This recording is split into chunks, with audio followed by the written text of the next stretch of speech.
Hello and welcome to episode 162 of Just Keep Writing, a podcast for writers by writers to keep you writing. I'm Marshall. I'm Nick. I'm Shingai. I'm LP. I'm Sameem. And I'm Will. All right, and this week we are starting a new series of episodes around a craft book, and Will's going to guide us through the first episode. We've decided to cover The Secrets of Character by Matt Bird. Will's going to talk all about why we chose it and lead us through the beginning of the book. But if you want to follow us on this series, definitely there's a link in the show notes to buy the book. Check it out. I got it on Audible. You can consume it any way you want, and definitely contribute to the conversation in the Discord as these episodes are going. So let's go. Will, you're up. Well, thank you so much, Marshall, for that amazing introduction. All right. So hello, everyone. The genesis of picking The Secrets of Character, Writing a Hero Anyone Will Love by Matt Bird, it actually came from conversations we were having on the podcast about just stories and writing and what we loved about them. I mentioned and talked about that for me, I really need to love the characters in a story. That's what really draws me in, even more so than any plot that I heard about the story. So in my own writing, character is 95% of the time comes to me before any type of plot structure. So for example, with one of my current works, I'm writing a cozy mystery about a hairstylist. I know it's a big stretch for me, who is suddenly thrusted investigating his client's mysterious death. That's what popped into my mind. But before I was figuring out the plot, the murder, the mystery, I really started to build the character. And I started thinking about, who is this mystery solving hairstylist? And, what qualities do they have? And I also did my best to not make them so much like me. Which was, kind of hard. Plus, it was the conversation on the podcast and my own noodling into a cozy mystery started my quest to look at books that talked a lot about character. And there was a lot to choose from, but Matt's book hooked me right away. So for the next few months, we're going to deep dive and we're going to be talking with each other about characters in books we love, our own writing, and we're going to be following along on Matt's book. Gabriel had mentioned in our Discord, this is the book we were deep diving into today. And so far, everyone in our Discord community has been really excited, which that was really nice to see. So go join our Discord, little plug there. And to the group, I'm going to ask anyone can chime in. Are you a character first or a plot first kind of writer? Nick. Yeah, I'm 100% character first writer. Plot is secondary every time. I don't know why that is. It is what it is. But I always find myself creating a character with something that needs to be solved internally for them, and then taking them through a world and learning how the world functions that way first. I love that. Sameem, what are your thoughts on that question? I don't know. I feel like we've had this conversation before. We have. So I might be repeating myself, but I don't think I'm either. Look, we just love hearing from you, so please tell us. I don't know. I feel like I'm a little bit more of like a vibes first. It kind of all happens at the same time. There's usually like I want to see this. I have a question. I want to see what it looks like in a different world. I want to see what this world looks like.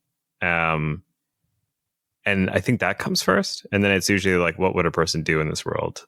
How would they go about life in this world? What problem is this world solving, if anything, or what problem is it highlighting? Maybe that is plot. I'm not sure. It feels more premise and plot. Real quick, before I go on to anyone else, I want to just kind of hone in on you for a minute. So when you're thinking about the world and what the world's solving, are you thinking about problems in that world, themes that you want to tackle, and then you think what kind of character would come around in that world? Yes, most of the time. Mhm. But then I think there's other times where I'm like, there's a character that I want to see, and then the world comes later. Okay, so So it's not I have one consistent. more question for you before I move on to Marshall and then LP. Do your characters talk to you? Not directly to me, no. I think I have to listen to their thoughts and then put them in conversation with other characters. Okay, I love that answer because of the one short story, especially that you wrote. I can totally see that happening. And we talked about it on the podcast too, and we'll link it for everyone. But go ahead, Marshall. I really like that question. I'm confused a little bit by the question. Does your characters talk to you? I thought that was interesting. I might circle back to that. And people don't benefit from our side chat here, but yeah, if you, dear listener, are having deja vu, we have talked about this question before with a different set of people in a different context. But I think it's important, having read most of this book already, that we start here. And I like this question again. And I think now that I have to redo it, I'm kind of with Sameem. I'm not as vibey, if that makes sense. But I usually come up with the idea for what I want the world to kind of, the problem to be, I guess. And then almost right away, I come up with at least one character, the main character, that that I want to see kind of deal with the problem. You know what I mean? Like I like to say I come up with this really cool character first, and it doesn't take, it's not a lot of effort really to come up with characters, but once I have to kind of know what they're up against before I figure out what those characters look like. You know what I mean? Like, and to be fair, you say plot or character first. I don't come up with the plot. Like half the time I just write it, then I'll go back and reverse outline it. Like I'm not really doing either one, but well, which is maybe why I have a hard time getting going sometimes. What's reverse outline?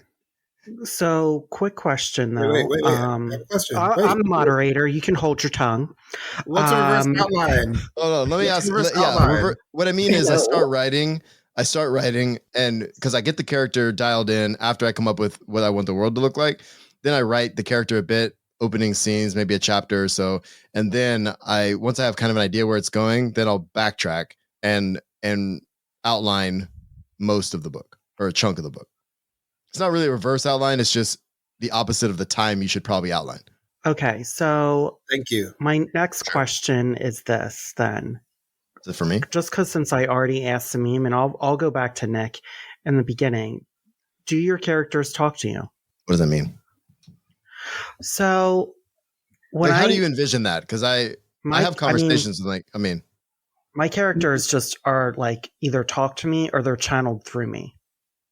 So as much as I think I have the plot in my head, a lot of times my characters will take control, and they are also telling me like, nope, this is not what's happening. This is actually how I am. Yeah, I guess I don't think of it as them talking to me, but yeah, totally. Like, and that's why I think I actually have an inner dialogue. Like I actually hear them. I hear their voice, their inflection, everything like that. Yeah, I have that too. I guess what I'm saying is when I start writing, that's kind of like I let them start coming up with some shit while I'm writing.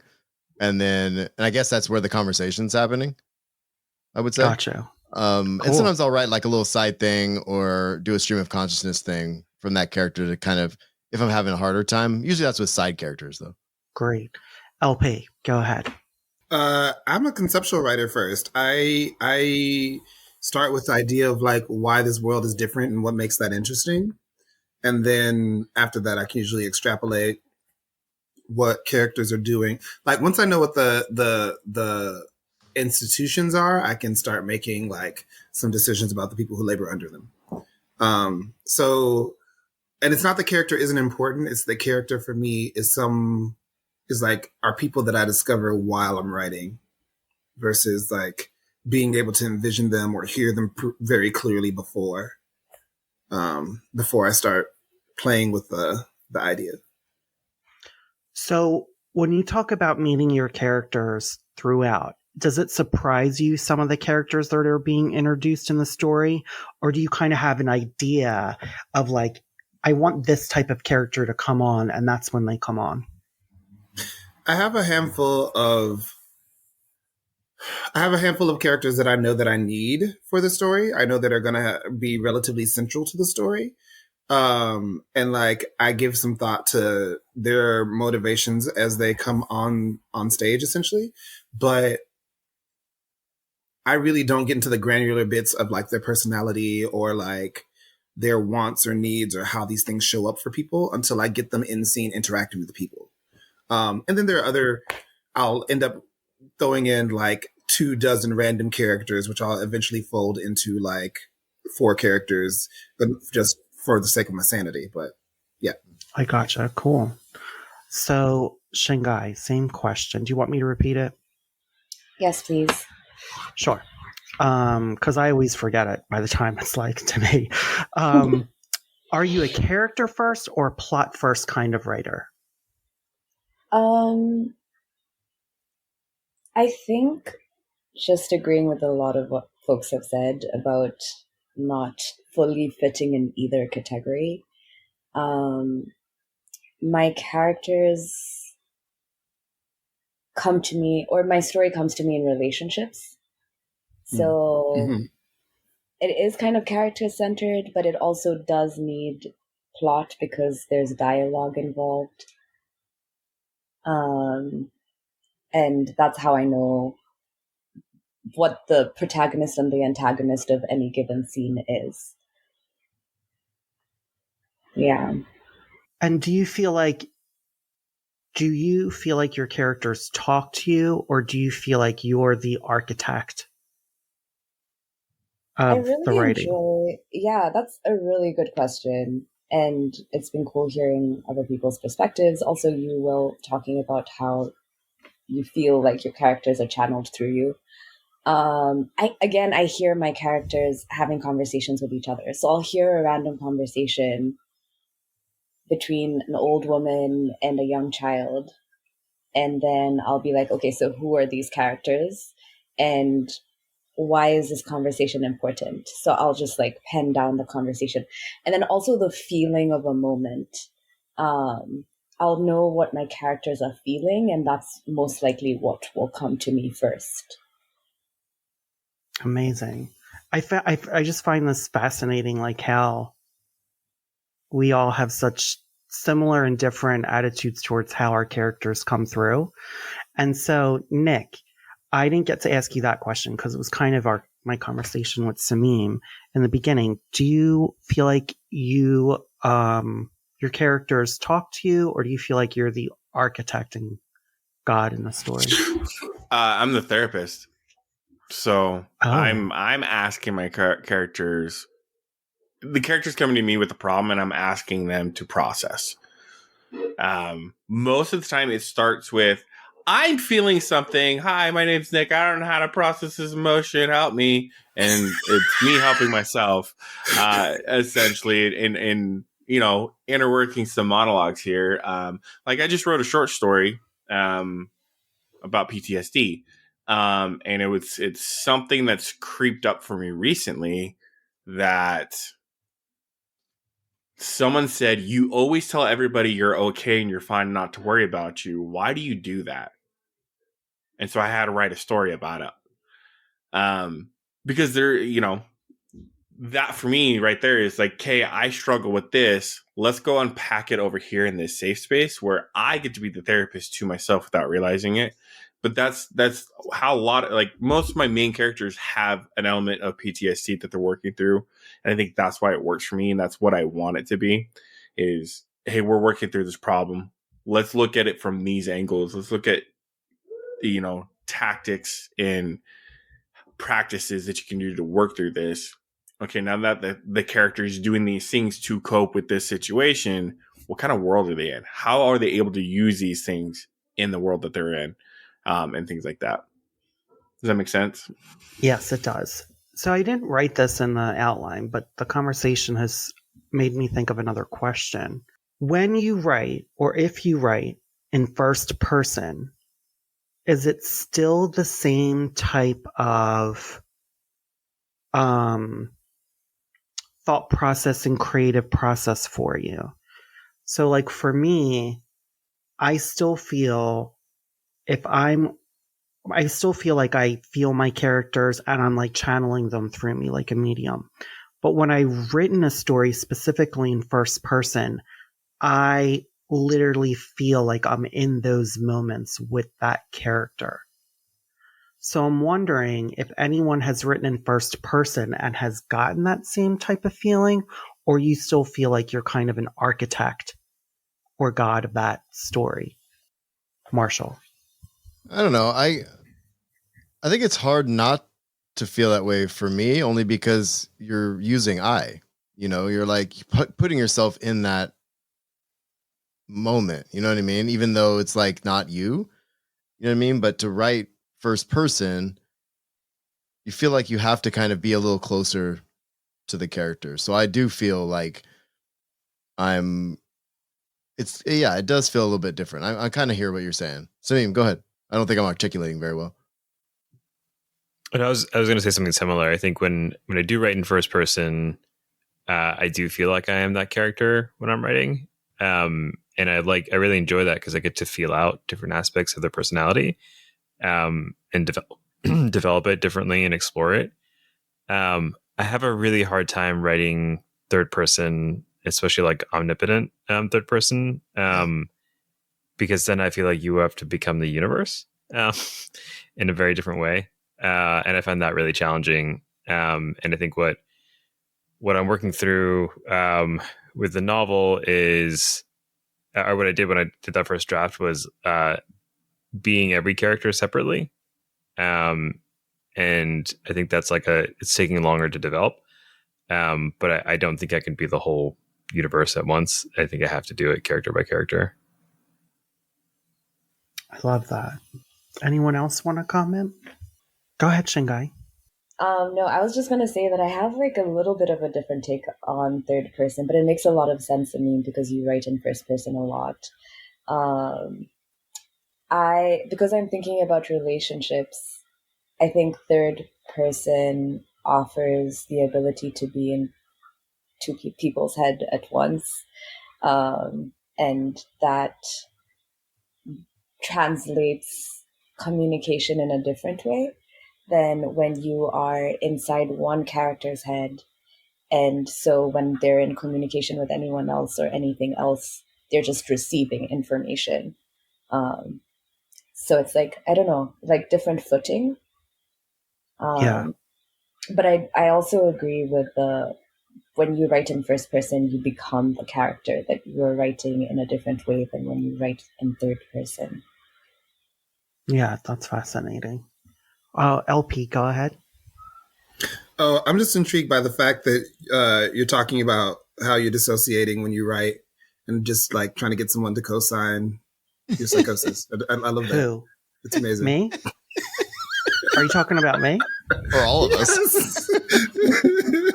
I mean, because you've asked the same question in several ways, but I appreciate it because you're answering the question before you ask it, so I don't have to fight you. So go ahead, you're good.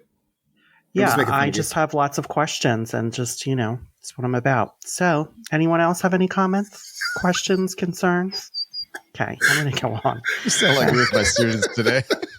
I literally said it like 5 times a day. Questions, concerns, comments. All right, you know what you're supposed to be doing. Go.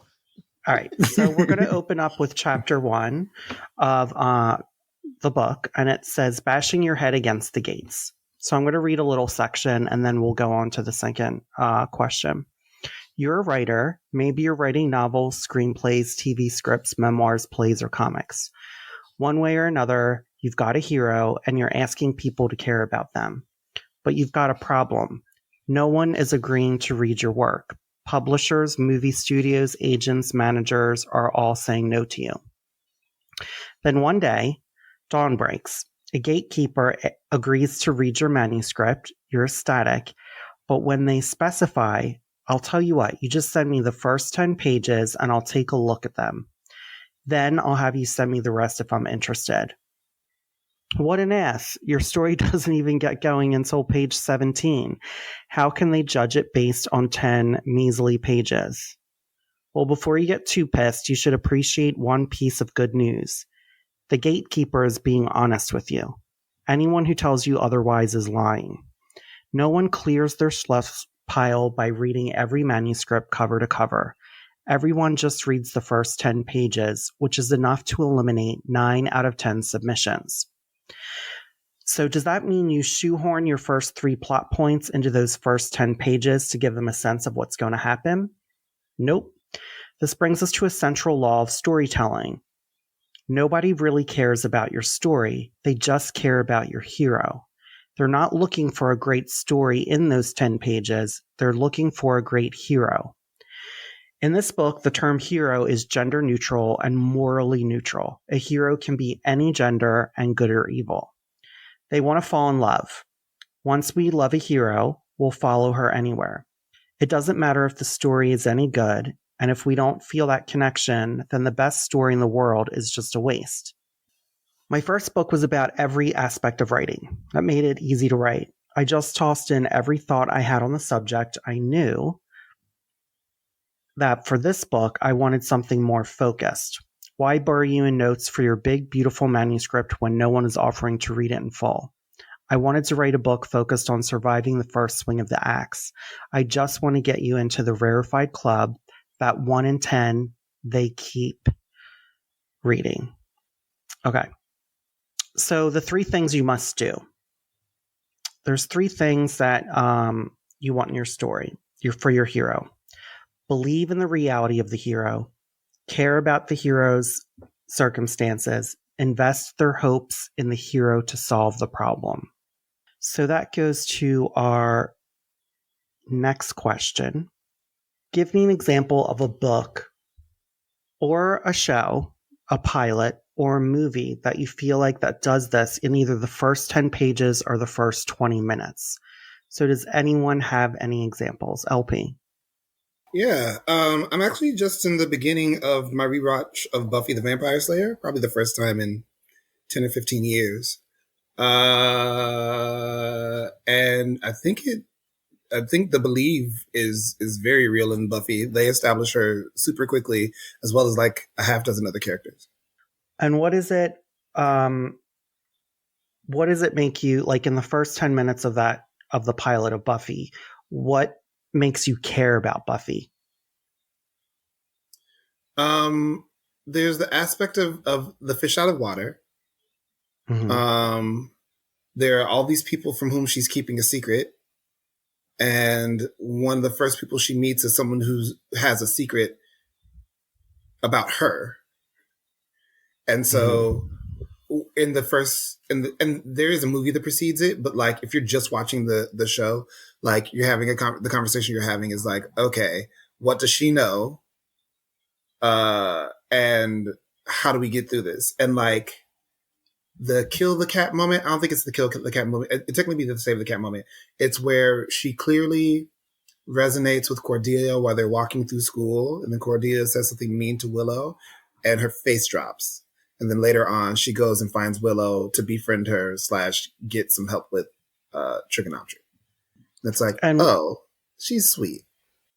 And did that make you more invested of her in the show when you saw that? It did, because the character made a choice about what kind of person they wanted to be at the school. And it was easy and comfortable to be like the Cordelia character in that moment. But she decided that who she wanted to be was someone who was kind and someone around Willow. Yeah. Marshall, what about you? So like I said in last episode of the episode before, I've been obsessing over Adrian Tchaikovsky's work lately, and I just finished that the space opera series, the Final Architecture books. The first book is Shards of Earth, and I think what got me, and I think he does this within the first, I think, page and a half. Like, there's a bunch of stuff here that you don't really understand yet, but he puts you in the mind of this very unique character, and he ends like literally it's 4 paragraphs, the beginning of the prologue, and then there's a page break, but it ends with, and the character's name is Solace. Solace remembered she had been there. Basilisk Division, Heaven's Sword Sorority, her first battle. So like you're invested, you're already told there's a galactic level threat. She's been there. She's remembering something, you're invested, and you know that you want to be there with her when this all unfolds for the reader. You know what I mean? Like I cared immediately. I didn't understand some of the stuff, because, alien races and things like that, who the architects were, but I was in it for that character who was there. And then they flash back to her first battle. And it's like, that's exactly what I want. I want to be there with the character. I care. I'm invested. And I know I'm missing something, but oh yeah, I believe that she is a hero because she's seen battle before, and I'm going to see how it started. You know what I mean? Yeah. And he does just a really brilliant job of setting up the world and the character in like seriously 4 paragraphs. It's pretty brilliant. I love it. Shingai. Marshall, your description made me think about a story that I actually really love, Bitter, the novel by Akwa Ekemedsi. And the character Bitter also in the first page is very well established. I think the first line is, Bitter didn't believe in the revolution. And this is a book about revolution, which I adore. Like the contradiction that's set up from the very beginning. And then I think thinking about caring about the character, her relationships are also set up pretty early on. So even though she is a character who is exhausted with the world that she is in, and doesn't want to participate, there is such deep care for her people, for her homies, that you're like, I get it. It's okay. Like, you're doing what you can. Yeah. Marshall. I want to add something too. If nobody's read this book, this is not the only POV character. There are several, and it changes throughout the series. He does this every time he introduces a character. It's like this. Like there's no POV character. You're like, well, I'm over this character. Like you're so invested in this found family crew, and it's because of the way he introduces and makes you believe, care, and be invested in this character. It doesn't matter where they're coming from. It's really kind of amazing if you guys haven't read it. It's, Shards of Earth is the first one. It's really good. I love it. Sameem. I recently read Vanished Birds. And that's a weird one by this rubric because I don't know, like, it makes you really intrigued about the world. There's notes about what is going to be happening, but I feel like the first 50 to 60 pages have nothing to do with where the book goes eventually. I mean, it is foundational to it, but it comes back around, I guess, in some ways. But the hero that's described in those first 50 pages is not relevant to the rest of the book. In any way that I can think of. And it really feels like it was maybe more about the systems as the characters, because those are things that remain. And maybe you can map some of these same things on there. But regardless, I think the intrigue was there like immediately about like you come to care about the systems. You come to care about what's going on in the world, but you have no idea what's happening. But what's happening and why isn't important yet. But you develop some sort of like attachment to it. Do you know how it got you attached? There was just slightly enough unusuality. That's not a word. I like that word. I like it though. Like it's describing like a farming community, and it's made to feel like a very like low tech, simple world. Yet every 15 years, I think it is, a ship appears and collects everything that they've harvested. And so you don't know why, you don't know where the ship is coming from, you don't know anything about it. And you start to learn a little bit when that first section ends. But the rest of that, like that that ship coming is like a background thing for some of that part of the first section. Everything else is just about life in this very like agrarian society, and no one there is talking about the universe outside of them. Really, they're just very concerned about their lives on that planet. Cool. I love it. LP? Yeah, this made me think about what Sameem, for whatever reason, was saying. Made me think about a book that I finished recently, Sophia Samatar's The Practice, the Horizon, and the Chain. And when I talk to people about it, and when I read interviews about it, people talk really heavily about like the associations of academia, which I find super interesting because the first thing that I think about is like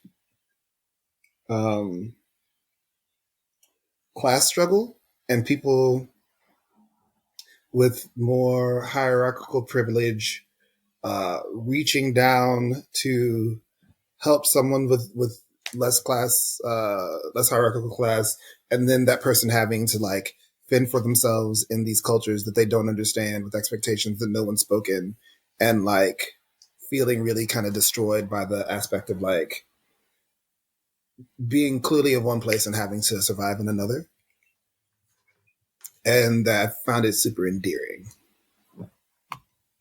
Is that like double consciousness?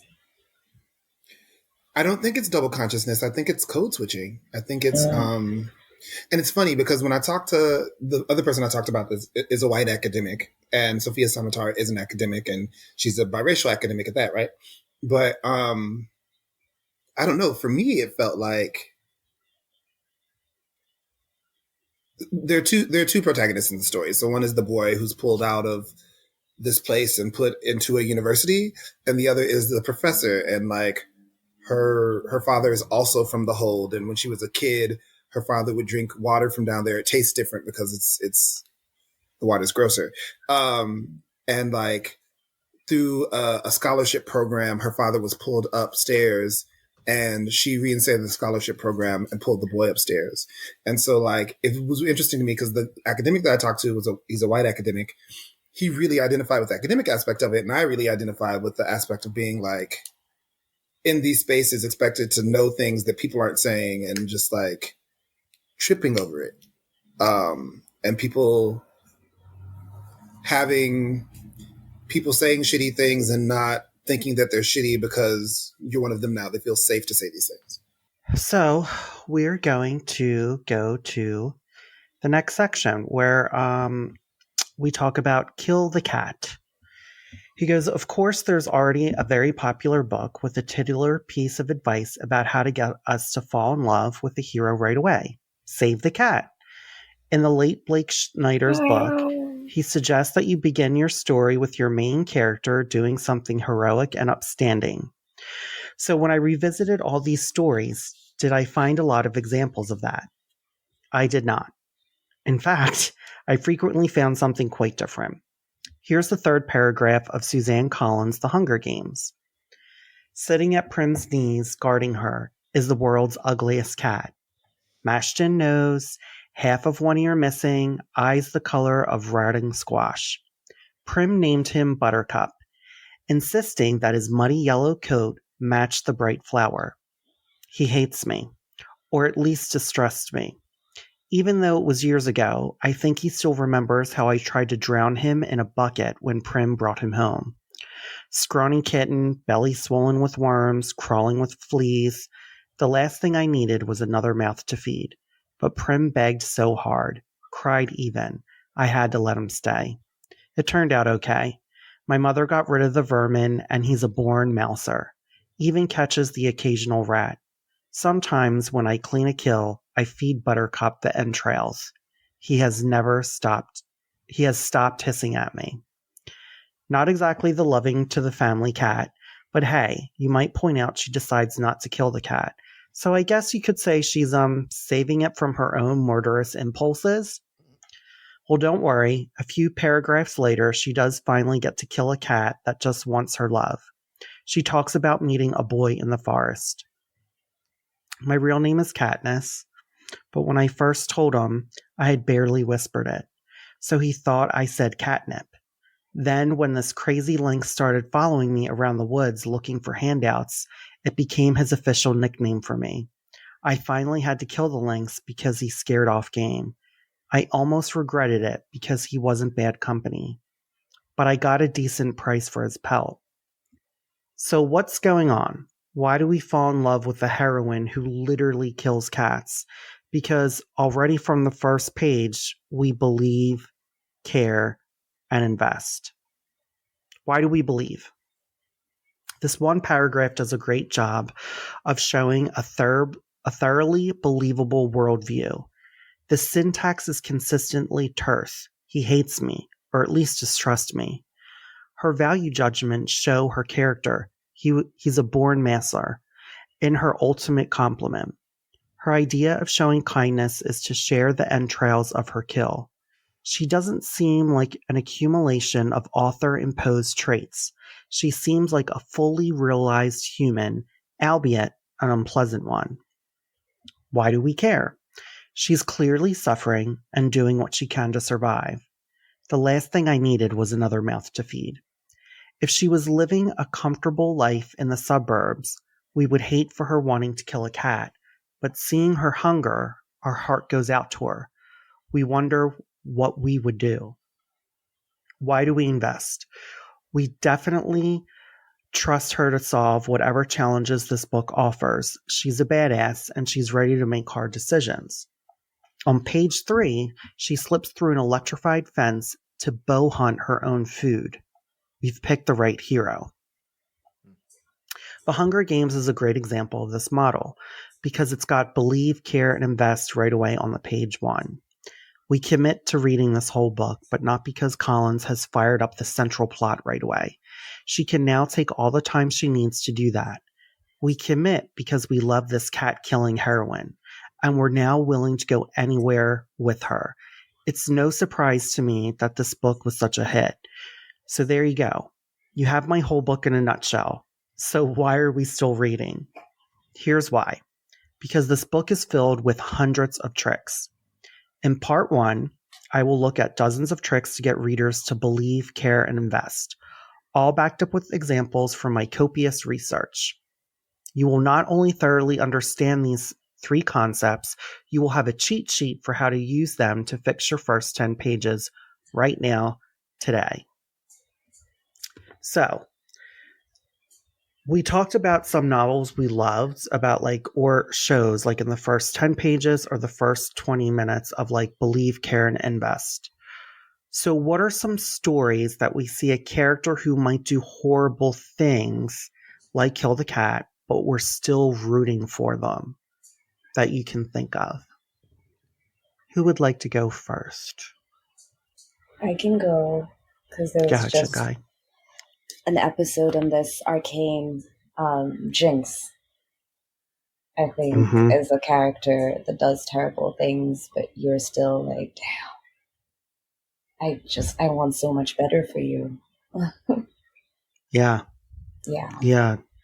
It's really hard not to root for Jinx, even though, because, I'm with you on that. She's awful, but because she still has powder inside of her. Yeah. And I think that's what got you. That her you fell inner in love with child powder. is hurting. Yeah. I'm with you on that. What about you, Marshall? Can you think of any characters that do horrible, but you still root for them? So mine is a little more subtle, and I had 3 different things in my mind before we started. I'm going to stay with this one. Because I wanted to do a TV show that I love that just came back for its 2nd season. I don't know if anybody's watched Severance.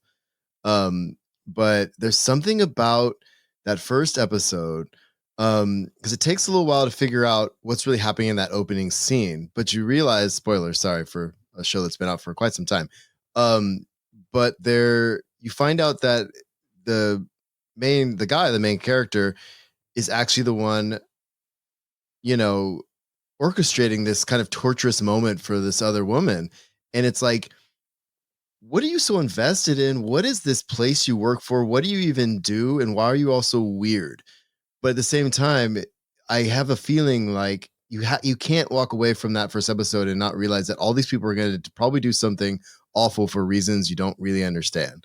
And I think there's part of the mystery in that, and the intrigue of the first season that kind of keeps you going. But there was no really hesitation for him to do this thing. And even though she was screaming, he still just kept asking the questions and doing the thing. It's really interesting. I don't know if it's the best example, but I love that show and I can't wait I haven't started season 2 yet. So anyway. Nice. LP, did you have one? Yeah, I mean, I was thinking about Walter White from Breaking Bad. Thinking about people who do bad things for good reasons or allegedly good reasons, or I'm more interested in like the morally gray than I am into like righteousness. I'm interested in, and I feel significantly less compunctious about this with Walter White specifically. Yes, I made up the word compunctious. But like he did bad things for like what felt like to him good reasons. And like, I can empathize with that. I'm on a person level, but also just like, damn. Sameem. No, I mean, Walter's also like, to me, the classic example. I haven't read enough, I think, enough books that actually do this with characters, I guess. Yeah, I think with Breaking Bad in particular, when it was still on the air, there'd be so many times where I'd be having a conversation with someone and they'd be like gushing about Walt, and I'd be like, you realize he's an awful person. It's so easy to forget. People would get really like irritated with Skylar, and I was like, she's not the one who's the problem in any of the scenes that you're talking about. And it was just done so well that it was so easy to forget that he was the monster in that. Yeah. Nick? Yeah, can you repeat the question, please? Even though I've read sure. it 15 times trying to think of something. Sure, no problem. So what are some stories that we see a character who might do some horrible things, like kill the cat, but we are still rooting for them? I think I find that interesting because I think I side with LP. What's the morally gray? Because I think there's always inherently something bad that's going to happen that someone can do where you're never going to root for them.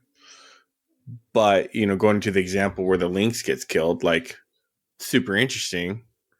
Because is that a good thing or bad thing? And we're looking at the overall, for the good of what needs to happen next. Yes, this is a good thing. I can't really think of anything where I can think of that's jumping out to me right now of like, that would fit this. I mean, maybe. I mean, Batman in the chat, No. maybe. No, like, No. I don't want to be tacky either. It's like, well, Deadpool's the closest thing I can always think of because he's always doing something questionable, right? I thought about that too, it goes but back to it's the morals behind it.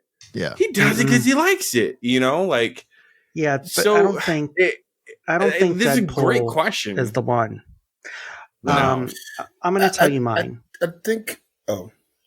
Go ahead, LP. You can talk. Well, no, I think vigilantism is actually a really good. Wait, what?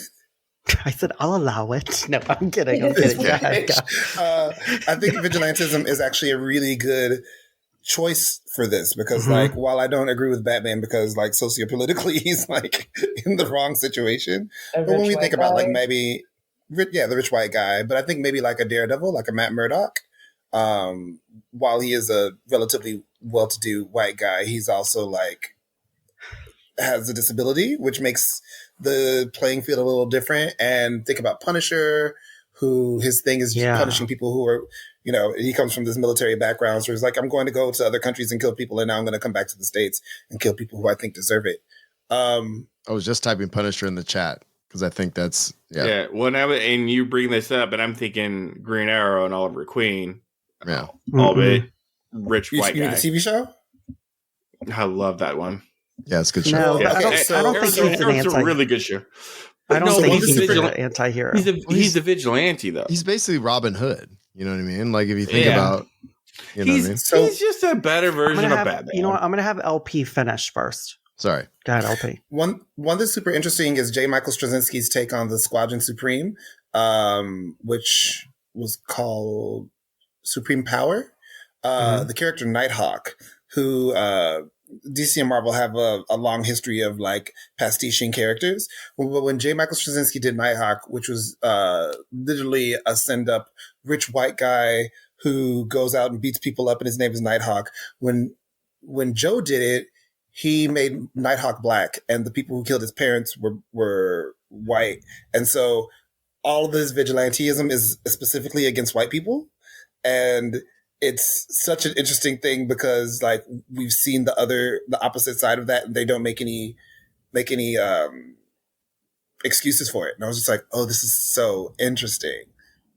Criminalizing white people, assuming the worst because they are who they are. I love this.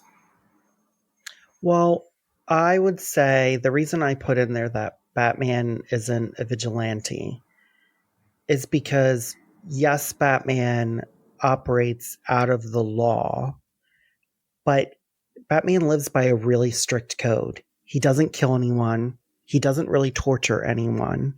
Where he doesn't, not like in a he'll drop them from the wall, but he doesn't actually like physically torture them that much. Yeah, but you're also now redefining vigilantism. Yeah. Well, you're saying it doesn't count because it's not a code, but he's operating outside the law, period. But he's not doing anything. The law, though, once said slavery was legal. So I don't fucking care what the law says. I'm talking about brutality. Agreed.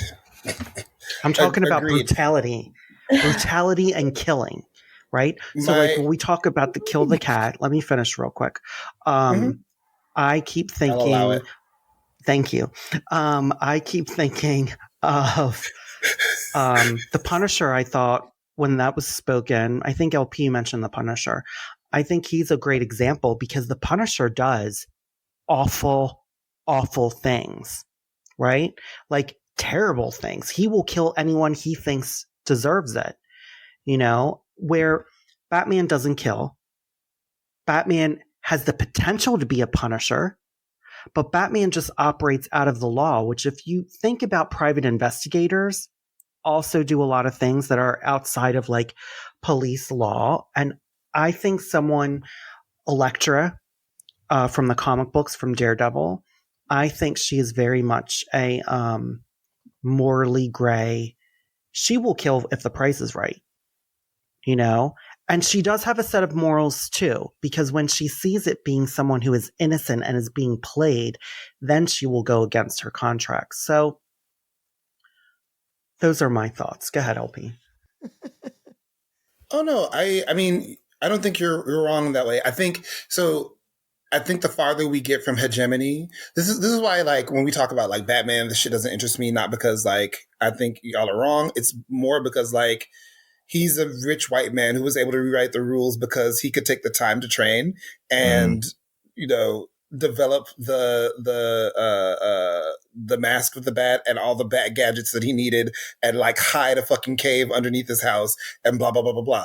Look at that! Congratulations. And so I'm always more interested in people who have less hegemonic power and decide to do something that is, and that's why I don't really fuck with Oliver Queen, because, you know, the TV show Arrow is essentially the same thing. It's Batman. It's Batman with a bow and arrow, which it is. We know it is. It's fine. So I'm more interested in people like Nighthawk, who, while he is rich, he did rewrite it to do something different, and like it made that happen. I'm more interested in Elektra. She's a woman at a ninja, and she's dead, and she's came back to life, and then she runs a sect of ninjas, which is also problematic, but we'll come back to that in a moment. Yeah, so I'm like, so what anti-heroes are we interested in that aren't rich white men? this rich white guys or white guys who've already used their power to brutalize people, brown people in other countries, to come back to then brutalize white guys. And my thing Catwoman. is that they would get away with it too. You know, like who would be set free by Trump for January 5th? Like, Oh yeah. in that 1,500 list, people. you know? And half of them were porn stars. Oh. Well, you also made me think about Green Ivy and Harley Quinn as Poison Ivy. Yeah. Poison Yeah. Ivy. Thank you. I'm Yeah. tired. Yeah. Yeah, Poison Ivy, Harley Quinn, but to me also, like Catwoman, to me, as a character, I'm really fascinated with because she grew up not really being wanted, being put into these detention zones of people trying to control her, and then also being a sex worker. And I find her, like, when people would be like, but, you know, she's a villain because she steals. Okay, who is she hurting? She literally hasn't hurt anyone. She has constantly come to the defense of, like, sex workers, of abused women, and she's constantly saying, why should I play by their rules? You know?